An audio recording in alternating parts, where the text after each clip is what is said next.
Well, Ouko was, as I said earlier, I found him in the ministry. He was a permanent secretary at that time, 1963, 64. Were you also together at Kenya School? Yes, he was a permanent secretary in the Ministry of Foreign Affairs. Okay. When I joined the ministry in February 1964, I found him there. And actually found him at the Public Service Commission. He also interviewed me. Yeah. Yes, he joined the interviewers to pick those whom he wanted to be in the Foreign Service. Yeah, that was very good of the Public Service Commission. So I met him for there and so we became. He was my boss and we became friends. One of his daughters, the eldest daughter, Susan, came to US when I was there, and she used to stay at our house during holidays. And she actually went to the same university with our younger daughter. Yes, the same university. So during when they closed, both of them come home. So at one time when Ouko came to Washington, long before the visit, he had been there about twice or so, or once.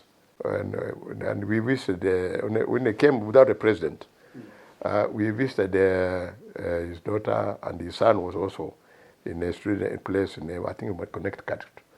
He was at university there also. So Ouko used to tell me that now, Susan, while here is your daughter, you are the father now here. So we were very close to Ouko. We were very close for many years. Yes, he knew me and I knew him. We worked very close together. I was free to call him on any issues which I felt was not right. Yeah. For example, when the YK 92 members wanted to visit the US, about the three of them.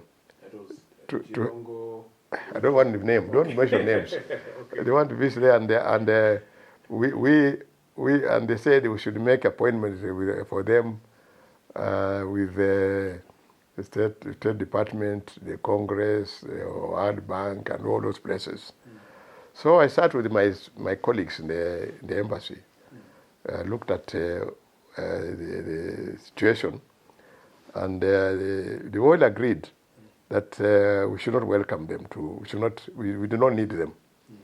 So my colleagues asked me, do you have the courage to write and say them no, because they are powerful positions at home? Do you have the courage to write back and say we don't need them? We are doing a good job here ourselves. We are diplomats. We are professional diplomats. We don't want them to be spoilers here. So I said, no, I have the courage to do that. So I wrote a letter saying that we don't need them. I've got my team here. We are professional, and we are carrying out our work very well. With the challenges, yes, but we are overcoming them. So we don't need some people who introduce them as who? YK 22, 92? Who are they? What are they in the government? Are they representative of the government, or who are they? So I called Ouko, I think this time. I said, I have written a letter, and we have received it. Yes, we have forwarded a letter to State House.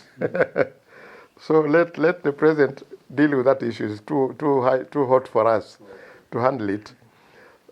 So I waited. Somebody said that, well, I'm sure you're going to be recalled. Next to be here, you're being recalled home. But somehow, when I called Ouko, I don't know if Ouko was another minister, I can't remember. He told me, surprisingly, the president, I told him not to come. Yes, the president, I told him not to come. Agreed with my advice. So I called the State House later. No, when I came back, I went to State House. I called the heads there in the department. I said, what happened?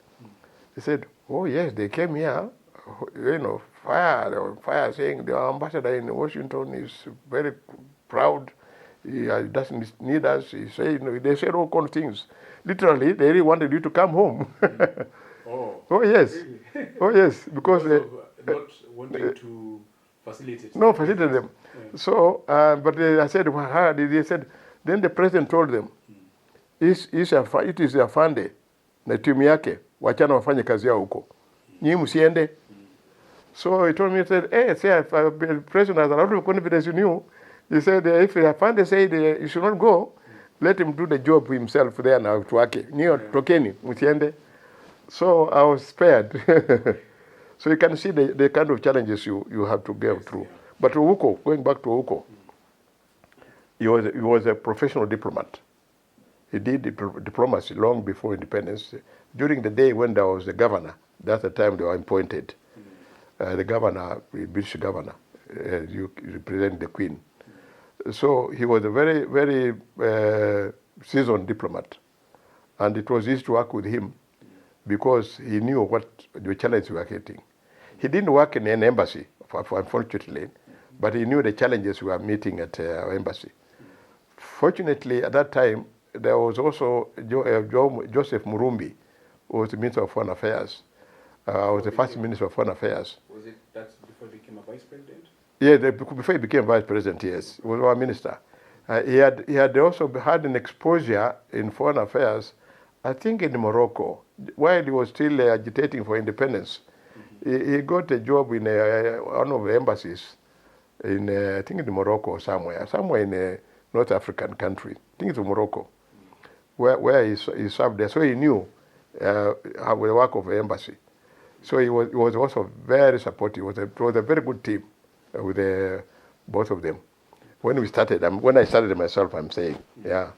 And with all the successors of Ouko, ministers, permanent secretaries, I was lucky. I worked with them very well.